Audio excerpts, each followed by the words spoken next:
5 food, 5 प्रकार के भोजन जो हमारे शरीर को बहुत बहुत हद तक डैमेज कर सकते हैं।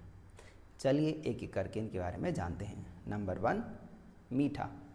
जितना ज़्यादा हम लोग अपने फूड में मीठा इस्तेमाल करेंगे उतना ही हमारा जो ब्लड है वो गाढ़ा होता चला जाएगा, उसमें ग्लाइसीमिया की मात्रा बढ़ती चली जाएगी और ऐसा फूड खाने से व्यक्ति डायबिटिक हो सकता है। दूसरा, किडनी के ऊपर लोड बढ़ने लगता है। ऐसे ब्लड को फिल्टर करने के लिए किडनी को बहुत ज़्यादा मेहनत करनी पड़ती है, जिसके चलते हुए किडनी डिसऑर्डर होने का खतरा बढ़ जाता है। इसलिए कोशिश करें अपने फूड से स्वीट यानी कि मीठा कम से कम करते चले जाएं या फिर अवॉइड करें। Number 2, oily food. Oily food हमेशा लीवर को परेशान करता है, क्योंकि लीवर का ही तो काम होता है ऐसे फूड को डाइजेस्ट करने के लिए बाइल का प्रोडक्शन करना। लेकिन ऐसा फूड लगातार लीवर को ही फैटी बना देता है। जब लीवर फैटी हो जाएगा तो लीवर ही अपना काम प्रॉपर्ली नहीं कर पाएगा और ऐसा फूड हमेशा हमारे वेट और हमारे पेट को बढ़ा देता है और धीरे धीरे जितने भी हमारे ऑर्गन्स और ग्लैंड्स हैं उनके ऊपर फैट का लोड बढ़ने लगता है। इसलिए उन सभी की जो प्रोसेसिंग होती है वो कम होने लगती है। इसलिए कोशिश करें फूड में से तला भुना खाना कम से कम करें।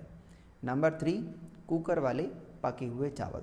कई सारे लोग राइस तो खाते हैं लेकिन टाइम बचाने के लिए कुकर में पकाते हैं। ऐसे चावल को जब पकाया जाता है तो उसमें ग्लाइसीमिया जो है स्टार्च, वो धीरे धीरे हमारे ब्लड में जब राइस खाते हैं तो ब्लड के अंदर ग्लाइसीमिया बढ़ने लगता है और फिर से वही सिचुएशन, किडनी के ऊपर लोड बढ़ना और डायबिटिक की तरफ जाना। इसलिए कोशिश करें चावल को पसा के बनाएं और या तो किसी दाल के साथ या फिर किसी सब्जी के साथ उपयोग करें। फ्राइड राइस ना खाएं। नंबर 4, वाइट फ्लोर यानी कि मैदा। मैदा एक सिंपल कार्बोहाइड्रेट है और जब हम लोग ऐसा फूड लेते हैं, मैदे से बना हुआ फूड लेते हैं, तो वो ग्लूकोज में बहुत तेज़ी से कन्वर्ट होने लगता है। इवन वेस्ट मटेरियल में भी कन्वर्ट होकर के हमारे इंटेस्टाइन में लंबे समय तक के लिए स्टोर होता है।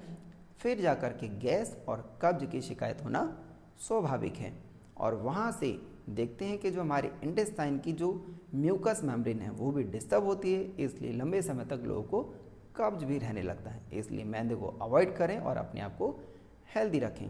नंबर 5, रिफाइंड वाला फूड। जो रिफाइंड से बना हुआ फूड है, देखिए रिफाइंड होता है कार्सिनोजेनिक, यानी कि ऐसे फूड को खाने से जो रिफाइंड में पका हुआ है कैंसर होने की संभावना भी लगातार तेज़ी से बढ़ती है।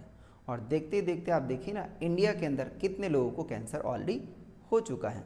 कोशिश करें जो ट्रेडिशनल ऑयल हैं जैसे सरसों का तेल है, मूंगफली का तेल है, तिल का तेल है, गोले का तेल है या फिर घी है, ऐसी चीज़ों का उपयोग करें और कम से कम उपयोग करें। यदि कार्सिनोजेनिक फूड हम लोग खाते हैं तो 100% कैंसर जैसी घातक समस्या हो सकती है या फिर और दूसरी चीज़ें भी हो सकती हैं, जैसे हार्ट प्रॉब्लम, ब्लॉकेज बढ़ना, लाइक कोलेस्ट्रॉल बढ़ना, ट्राइग्लिसराइड बढ़ना। ऐसी चीज़ें जब बढ़ने लगती हैं तो हम लोग कई प्रकार की समस्याओं का सामना करते हैं और समझ में नहीं आता कि क्या करें। इसलिए फूड को चेंज करें, हेल्दी रहें और फिट रहें। अगर ऐसी चीज़ों के बारे में और भी आप जानना चाहते हैं और इनको कैसे हम लोग रिजॉल्व कर सकते हैं अपने ग्लैंड्स और ऑर्गन्स को एक्टिवेट करके, ताकि अगर कोई समस्या पहले से है तो उसको हम लोग कैसे सॉल्व कर सकते हैं, आप हमसे कांटेक्ट कर सकते हैं हमारे यूट्यूब के चैनल को और इवन हमारे इंस्टाग्राम के चैनल को फॉलो कर सकते हैं। और तब आप देखेंगे अप टू डेटेड इन्फॉर्मेशन भी आपके पास आती रहेंगी और बहुत सारे जो न्यूरोथेरेपी के ट्रीटमेंट हैं वो भी हम लोग लगातार आपको सिखाने की कोशिश करते हैं, ताकि आप अपने घर में किसी को भी सपोर्ट कर सकें, खुद भी हेल्दी रहें और उन्हें भी हेल्दी रखने में मदद करें। Thank you so much. Thank you.